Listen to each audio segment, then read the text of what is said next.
থেকে আমি রাসূল আপনার জান্নাতের ময়দানে প্রবেশ করব না। সুবহানাল্লাহ। তাহলে যে আল্লাহ পাকের হাবিব আপনার নবী, আমাদের সকলের প্রিয় নবী সাল্লাল্লাহু আলাইহি ওয়াসাল্লাম যদি এত বড় কথা বলতে পারেন, তাহলে আমরা সেই নবীর জন্য কেনই বা দরুদ পাঠ করব না? আমরা সকলেই অন্তরের অন্তঃস্থল থেকে আল্লাহ রাসূলের প্রতি দরুদ এবং সালাম পাঠ করি, সকলে পড়ি সাল্লাল্লাহু আলাইহি ওয়াসাল্লাম। আপনাদের সম্মুখে পবিত্র কুরআনুল কারীমের সূরা বাকারার 183 নম্বর আয়াত কারিমা তেলাওয়াত করেছি, যেটা গত জুমায় আলোচনা হয়েছে। আজকেও আবার এই আয়াত কারিমা তেলাওয়াত করা হয়েছে। ইয়া আইয়ুহাল্লাযীনা আমানু কুতিবা আলাইকুমুস সিয়ামু কামা কুতিবা আলাল লাযীনা মিন ক্বাবলিকুম লাআল্লাকুম তাত্তাকুন। হে বান্দাগণ, তোমাদের উপরে রোজা ফরজ করা হয়েছে, যেমনি ভাবে তোমাদের পূর্বপুরুষগণদের উপরে পবিত্র মাহে রমাদান মাসে রোজা ফরজ করা হয়েছে। এই রোজা থেকে আপনাকে আমাকে শিক্ষা নিতে হবে যে রমাদানের রোজার পূর্ব প্রস্তুতি সম্পর্কে 12টি আমল সম্পর্কে আলোচনা হচ্ছিল। গত জুমায় 1 থেকে 5 নম্বর পর্যন্ত আলোচনা হয়েছে। এটা হচ্ছে এই 12টি আমল, এটা হচ্ছে রমাদানের পূর্ব প্রস্তুতি। অর্থাৎ এই 12টি আমলের দ্বারা আমরা রমজানের প্রস্তুতি গ্রহণ করতে পারবো বা রমজানের প্রস্তুতি গ্রহণ করতে হবে এই 12টি আমল দ্বারা। তাহলে আমরা এই বিষয়গুলো আজকে শেষ করব ইনশাআল্লাহ। তাহলে 1 নম্বরে বেশি বেশি তাওবা ইস্তিগফার করা, 2 নম্বরে রমাদান মাসে ফজিলত ও মাসাইল সম্পর্কে জানা, 3 নম্বর বলা হয়েছে সুন্নত নফলের থেকে ফরজকে বেশি গুরুত্ব দেওয়া। সুন্নত নফলের থেকে কি ফরজকে বেশি গুরুত্ব দেওয়া। পূর্বের কোন কাজা রোজা থাকলে সেগুলো আদায় করে নেওয়া। আমাদের পূর্বের কাজা রোজা থাকে কিনা, অসুস্থ হওয়ার কারণে অনেকের কাজা রোজা থাকে। এরপরে বলা হয়েছে সূরা হাশরের শেষের 3 আয়াত আমল করা। এই হলো 5 পর্যন্ত আলোচনা ছিল। 6 নাম্বার ভূমিকা টানার কোনো সময় নেই। 6 নাম্বার হচ্ছে হিংসা বিদ্বেষ থেকে আমাদের অন্তরকে পরিচ্ছন্ন করতে হবে। এটা অনেক বড় একটা গুরুত্বপূর্ণ আমল।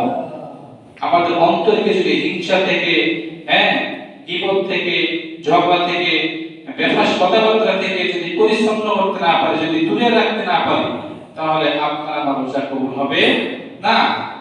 এই হিংসা থেকে দূরে থাকা এটা অনেক বড় গুরুত্বপূর্ণ আমল।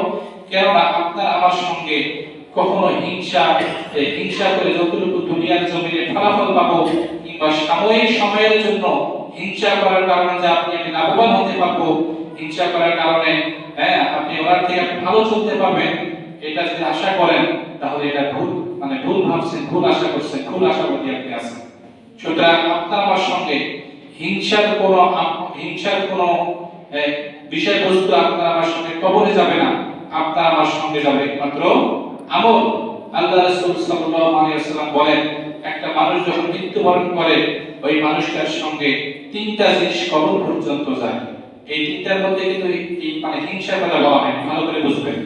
আল্লাহ রাসূল বলেন, একটা মানুষ যখন মৃত্যুবরণ করে ওই মানুষটার সঙ্গে কবর পর্যন্ত কয়টা জিনিস যায়? 3টা। 6 কথা বলেন, কয়টা জিনিস যায়? 3টা। 1 নম্বরে হচ্ছে তার আমল। 1 নম্বরে কি? আমল। 2 নম্বরে হচ্ছে তার আত্মীয় স্বজন। 3 নম্বরে হচ্ছে তার মাল সম্পদ। তাহলে কয়টা জিনিস হলো? 3টা।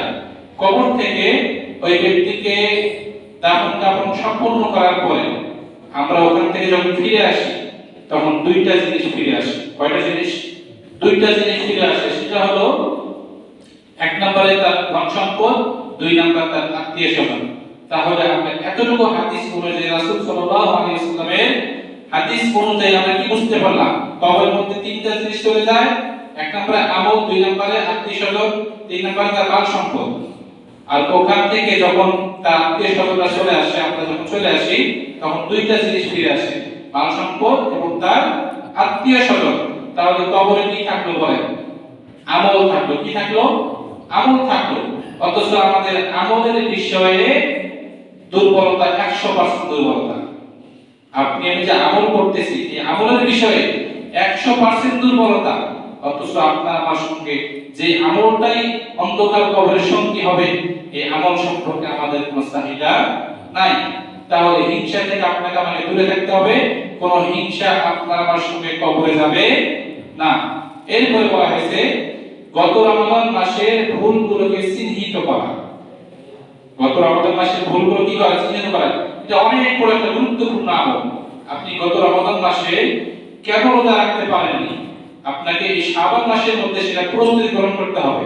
শাবান মাসের আগে যে রজব মাস, এই রজব মাস থেকে রমাদানের প্রস্তুতি গ্রহণ করতে হবে। মুহররম থেকে রমাদানের প্রস্তুতি গ্রহণ করতে হবে। সাহাবায়ে-কেরামরা অনেক আগে থেকে রোজার প্রস্তুতি গ্রহণ করেছিলেন। সুতরাং গত রমাদান মাসে আমি কেন তারাবি করতে পারি, গত রমাদান মাসে আমি কোন তারিখে তারাবি করতে পারি, এরকম ভাবে তো তারিখ আপনি স্মরণ রাখবে না। তবে আপনি যদি তারাবি করতে না পারেন, আপনাকে এই ভুলগুলোকে চিহ্নিত করতে হবে। আমি গত রমাদান মাসে এই কয়েকদিন সম্ভবত 5 থেকে 7 দিন তারাবি নামাজ পড়তে পারিনি। কেন পড়তে পারিনি? আল্লাহর কাছে আমি কি জবাব দেব? এই তারাবি নামাজের সুন্নতে মুআক্কাদা যেটা বাধ্যতামূলক পড়তেই হবে, না পড়লে গুনাহগার হতে হবে, আমি কেন পড়তে পারলাম না? এই ভুলটাকে আপনাকে আমাকে চিহ্নিত করতে হবে। এরপরে ফরজ রোজা আমি 3টা রোজা রাখতে পারিনি, কেন রাখতে পারিনি? এই ভুলটা আপনাকে চিহ্নিত করতে হবে। আর অবশ্যই রমাদানের পূর্বে কাজা রোজা আদায় করে নিতে হবে, এবং কেন রাখতে পারেননি এই ভুলটা আপনাকে আমাকে চিহ্নিত করে নিতে হবে। এরপরে 8 নম্বরে বলা হয়েছে রমজান মাসের প্রত্যেকটা আমলকে গুরুত্ব দেওয়া। প্রত্যেকটা আমলকে গুরুত্ব দেওয়া। আমাদের সমাজে রমাদান মাসের প্রত্যেকটা আমলকে যদিও বা গুরুত্ব দেই, কিন্তু রমাদান শেষ হয়ে গেলে আমাদের আমলের গুরুত্বটাও শেষ হয়ে যায়। কথা বল ঠিক কিনা? হ্যাঁ, আলহামদুলিল্লাহ রমাদান মাসের আমলকে গুরুত্ব দিতে হবে, এটা হাদিস শরীফে এসেছে। তবে এটা কি শুধু রমাদান মাসের ক্ষেত্রেই গুরুত্ব দেওয়া লাগবে, নাকি 12টি মাসে বা সব সময় গুরুত্ব দিতে হবে? সব সময়ের জন্য বলা হয়েছে, যদিও বা উল্লেখ করা হয়েছে রমাদান মাসের প্রত্যেকটা আমলকে গুরুত্ব দাও, কিন্তু এই গুরুত্ব দিয়ে কোনো লাভ নাই। আপনি রমাদান মাস আসলে আপনি আমলকে গুরুত্ব দিচ্ছেন, হ্যাঁ ফরজকে, আপনি সুন্নতকে, এমন মুসল্লি আছে সুন্নতকে ফরজের থেকে সুন্নতকে বেশি গুরুত্ব দেয়, আবার এমনও আছে ফরজের থেকে নফলকে বেশি গুরুত্ব দিয়ে ফেলে। এরকম মুসল্লি আছে না? নাই? অবশ্যই আছে। তবে রমাদান মাসের আমলকে শুধু রমাদান মাসে গুরুত্ব দিলে হবে না। প্রত্যেকটা মাসে আল্লাহ তাআলা আপনাকে আমাকে যতটুকু হায়াতের জিন্দেগি দান করেছেন, প্রত্যেকটা হায়াতের প্রত্যেকটা সেকেন্ডে প্রত্যেকটা আমলকে গুরুত্ব দিতে হবে। এটা হচ্ছে অত্যন্ত গুরুত্বপূর্ণ একটি আমল। এরপরে বলা হয়েছে পুরো রমজান মাসের সময়সূচি ঠিক করা। কি সূচি ঠিক করা? সময়সূচি অনুযায়ী আপনাকে আমাকে আমল করতে হবে। আপনি সময়ের খানা, সময়ের সেহরি যদি অসময়ে করেন, তাহলে আপনার রোজা হবে না। হ্যাঁ, আপনি আযানের আগে আপনাকে সেহরি করতে হবে। হ্যাঁ, আযানের পরেও সেহরি করা যাবে সূর্য না ওঠা পর্যন্ত। তবে আপনি যদি সেহরি যদি 10টার সময় সেহরি করেন, তাহলে আপনার সময়সূচি ঠিক হলো না। আর এই সময়সূচি ঠিক না হওয়ার কারণে আপনার আমার রোজা হবে না। এজন্য রমজান মাসের প্রত্যেকটা আমলের সময়সূচি ঠিক করা লাগবে। শাবান মাসের শেষ 10 দিনের আমল এবং শাবান মাসের যে শেষে যে চাঁদ উঠবে, যে চাঁদ ওঠার পরে আমরা রমাদান মাসে রোজা রাখবো এবং আল্লাহ তাআলার বরকতপূর্ণ সালাতুত তারাবি নামাজ আদায় করব। এই চাঁদ দেখার আমল করা। এখন তো আমাদের সমাজে চাঁদ দেখার কোনো আমলের কোনো গুরুত্ব নাই, রোজার কোনো গুরুত্ব নাই। আগে আমরা যখন ছোট ছিলাম আর কি, তখন এই রমাদান মাস আসলে মানুষের মুখে শোনা যেত যে আর কয়েকদিন পরে রমাদান মাস। কত আনন্দ করতাম যে চাঁদ উঠবে। এই চাঁদ ওঠার আগে আমরা যখন ছোট ছিলাম তখন স্কুল কলেজে গিয়ে দাঁড়িয়েছিলাম, রাস্তার মোড়ে মোড়ে দাঁড়িয়েছিলাম, আকাশের দিকে তাকিয়েছিলাম যে এখন চাঁদ উঠবে, আজকে চাঁদ উঠবে। এই চাঁদ দেখা যে এত যে গুরুত্ব ছিল, যে রমাদান মাস আসলে যে মানুষের মধ্যে একটা এতটা যে আনন্দ ছিল, এই আনন্দটা আর খুঁজে পাওয়া যায় না। ঈদ আসলে সকালবেলা গোসল করব, সাবান দিয়ে গোসল করব, কি একটা আনন্দ। কিন্তু এখন আর এই আনন্দটা পাওয়া যায় না। কেন পাওয়া যায় না? আমাদের ঈমানের মধ্যে মরিচা লেগে গেছে, আমাদের ঈমানের মধ্যে জং লেগে গেছে। আমাদের যে একটা কলব আছে, এই আমাদের বুকের এই স্তনের যে 2 ইঞ্চি নিচে একটা কলব আছে, এই কলবের মধ্যে জং লেগে গেছে, যার কারণে আপনার আমার মধ্যে কোনো আনন্দ আসে না। কথা বলে ঠিক কিনা?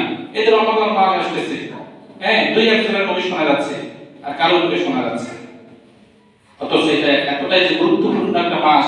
এই রমাদান মাসের চাঁদ দেখার পর আল্লাহ নবী সাল্লাল্লাহু আলাইহি ওয়াসাল্লাম একটা আমল করেছিলেন এবং সাহাবায়ে-কেরামকে সেই আমলটা শিক্ষা দিয়েছিলেন। এই আমলটা আমরা সকলেই করব, এই আমলটা সকলেই করব। চাঁদ দেখার পরে একটি দোয়া আছে, কি আছে? দোয়া। এই চাঁদ দেখার পরে এই দোয়াটা আমরা সকলেই করব। সেটা হচ্ছে আল্লাহুম্মা আহিল্লাহু আলাইনা বিল ঈমানি ওয়াল ঈমান ওয়াস সালামাতি ওয়াল ইসলাম ওয়াত তাওফীক লিমা তুহিব্বু ওয়া তারদা, হ্যাঁ, রব্বি ওয়া রব্বুকাল্লাহ। চাঁদ দেখার পরে এই দোয়াটি আমরা সকলেই করব, কেননা এটা অনেক বড় গুরুত্বপূর্ণ একটি আমল। আমি বলার পরে আপনারা সকলেই বলার চেষ্টা করবেন।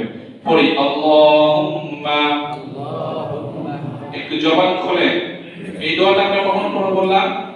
চাঁদ দেখার পর। কি চাঁদ?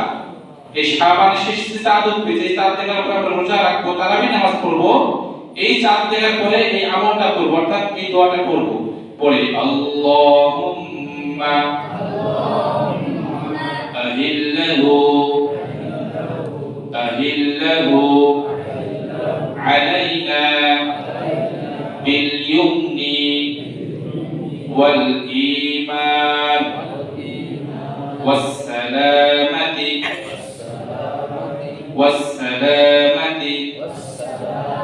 ওয়াল ইসলাম ওয়াত তাওফীক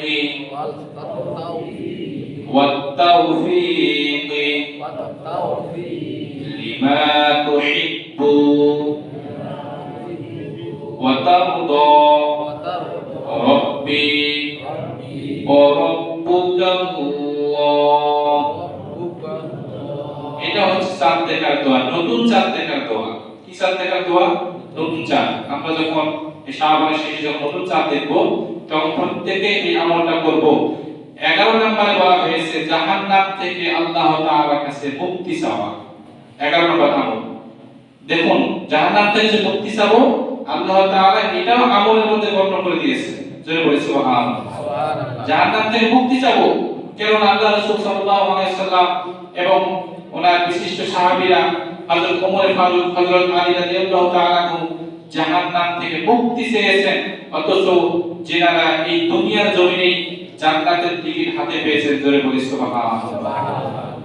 দুনিয়াতে জান্নাতের টিকিট হাতে পাওয়ার পরেও জাহান্নাম থেকে মুক্তি চাচ্ছেন। রব্বুল আলামিন আমাকে জাহান্নাম থেকে মুক্তি দাও। আপনি এখানে একটা বিষয় চিন্তা করেন, যে জান্নাতের টিকিট হাতের মধ্যে পাওয়ার পরেও যদি জাহান্নাম থেকে মুক্তি চায়, তাহলে আমাদের কি করা উচিত? আমাদের উচিত যে 24 ঘন্টা আল্লাহর কাছে মাফ চাওয়া, ক্ষমা চাওয়া, জাহান্নাম থেকে মুক্তি চাওয়া। কথা বলেন ঠিক কিনা? কিন্তু আমরা এগুলো করি না। আমরা শুধু মসজিদে আসি, হ্যাঁ, দুইটা সিজদা দিলাম, হ্যাঁ, সময় নামাজটা আদায় করে চলে গেলাম। শুধু নামাজ পড়ে যদি জান্নাতে যাওয়া যেত, শুধু নামাজ পড়ে যদি জান্নাতে যাওয়া যেত, তাহলে তো আবু জেহেলও নামাজ পড়তো। তা আবু জেহেল কি জান্নাতে যাবে? না। নামাজ পড়ে যদি জান্নাতে যাওয়া যেত, ফিরাউনও কিন্তু নামাজ পড়েছে। সুতরাং নামাজ পড়ে যে জান্নাতে যাওয়া যায় বিষয়টা এমন নয়। নামাজ পড়ার পাশাপাশি ইসলামের যে সমস্ত আরো বিধিবিধান রয়েছে, এগুলো আপনাকে আমাকে মানার জন্য আপনার চেষ্টা করতে হবে। 12 নম্বর আমল যেটা বলে আজকে বয়ান শেষ করব, 12 নম্বর আমল হচ্ছে বেশি বেশি নফল নামাজ আদায় করা। বেশি বেশি নফল নামাজ আদায় করা। আজকে আমরা তো নফল নামাজকে গুরুত্ব দিই অনেক কম। এই নফলকে আল্লাহ রাসূল সাল্লাল্লাহু আলাইহি ওয়াসাল্লাম বলেছেন, কাল কিয়ামতের ময়দানে মানুষের নেকি যখন ওজন করা হবে, যদি কোনো বান্দা, যদি কোনো মানুষের নেকি শর্ট পড়ে যায়, যদি কোনো মানুষের নেকি শর্ট পড়ে যায়, তাহলে এই নফলের নেকি দ্বারা সেটা ভরপুর করে দেওয়া হবে। জোরে বলি সুবহানাল্লাহ। এই জন্য নফলকে গুরুত্ব দেওয়ার দরকার আছে না? অবশ্যই গুরুত্ব আছে, কিন্তু আমরা নফলকে গুরুত্ব দেই না। এরপরে জুমার নামাজের আগে ও পরে যে সমস্ত সুন্নত নামাজ রয়েছে, এগুলোকেও গুরুত্ব দিতে হবে। এগুলোকেও গুরুত্ব দিতে হবে। জুমার নামাজের পূর্বে যে 4 রাকাত কাবলাল জুমা আছে, এটা পড়তে হবে। এরপরে যে বাদাল জুমা 4 রাকাত, এটাও পড়তে হবে। এরপরে 2 রাকাত সুন্নত আছে, আপনি পড়তে পারেন, না পড়লে কোনো গুনাহগার হবে না। তবে দেখা যায় জুমার নামাজ শেষে মুনাজাত, অনেকে মুনাজাতও করে না। আমি ফরজ নামাজ শেষে আপনাদের দিকে যখন মুখ ঘুরাই, তখন দেখি অনেকে চলে যায়। আর মুনাজাত শেষে তো মনে হয় সিরিয়াল ধরে। আপনি যে ফরজ 2 রাকাত পড়লেন, ফরজ 2 রাকাতের পরে যে ফরজ 2 রাকাতের পরে যে কাবলা জুমা 4 রাকাত আছে, এটা যে সুন্নতে মুআক্কাদা, যেটা সুন্নতে মুআক্কাদা পড়তে হবে, আর যেটা সুন্নতে জায়দা এটা না পড়লে কোনো ক্ষতি নাই। যেমন আসল নামাজ 6 রাকাত 8 রাকাত, প্রথমে যে 4 রাকাত সুন্নত আছে এটা হলো সুন্নতে জায়দা, এটা কি সুন্নতে জায়দা। এটা আপনি যদি পড়েন আপনি সওয়াব পাবেন, না পড়লে আপনি গুনাহ পাবেন না। তবে জুম্মার 2 রাকাত ফরজ নামাজের পরে যে 4 রাকাত সুন্নত এটা আপনাকে পড়তেই হবে, কিন্তু আপনি না পড়ে বাইরে চলে যাচ্ছেন, বাসায় চলে যাচ্ছেন, এটা তো নিয়ম করতে পড়ে না। তবে হ্যাঁ, আল্লাহ রাসূল সাল্লাল্লাহু আলাইহি ওয়াসাল্লাম সুন্নত নামাজগুলো বাড়িতেই পড়তেন। তবে আমার তো মনে হয় না যে আমরা বাড়িতে গিয়ে পড়ি, এটা তো মনে হয় না, কথা বলেন ঠিক কি না? সুতরাং আজ থেকে এই আমল চালু করে দেন, নামাজ শেষে একটি মুসল্লিও বাইরে যেতে পারবে না। এটা হচ্ছে আল্লাহর বিধান, আল্লাহ রাসূলের বিধান। এই আল্লাহ রাসূলের বিধান যারা মানবে না এরা তো মুশরিক হয়ে যাবে, এরা তো জাহান্নামে হয়ে যাবে। যে আপনি 2 রাকাত ফরজ নামাজ পড়লেন, এরপর যে 4 রাকাত সুন্নাত আছে, 2 রাকাত নফল আছে, এতটুকু নামাজ পড়তে কি আপনার মানে বাড়িতে সংসারের মধ্যে কি আগুন লেগে যাবে নাকি? না, আপনাকে আমাকে এই ফরজ নামাজের পরে 4 রাকাত সুন্নাত আছে এটা অবশ্যই করতে হবে। আজ থেকে মানে আমি যতদিন পর্যন্ত আল্লাহ পাক রব্বুল আলামিন আমাকে এখানে রেখেছেন, কোনদিন যেন কোনো মুসলিম ভাইকে আমি এই ধরনের অভ্যাস যেন না দেখতে পাই। প্রত্যেকে যেন সুন্নত নামাজ পড়ে বাড়িতে যায়, এটা আমি আপনাদের ভালোর জন্য বললাম। যেহেতু সুন্নতে মুআক্কাদার একটা আমলকে আপনি বাদ দিতেছেন, তাহলে তো আপনি অবশ্যই গুনাহগার হবেন। হ্যাঁ, আপনি যদি না জানেন সেটা ভিন্ন কথা, আপনাকে আজকে থেকে জানিয়ে দেওয়া হলো মুনাজাত শেষে কেউ বাইরে যাবেন না, সুন্নত নামাজ শেষ করে বাইরে যাবেন। আল্লাহ তাআলা আমাদের সকলকে আজকে এই সংক্ষিপ্ত আলোচনা অনুযায়ী আমাদের বাস্তব জীবনে আমল করার তৌফিক দান করুন। সকলে বলি আমিন। এই বলে আমার সংক্ষিপ্ত আলোচনা এখানে শেষ করছি।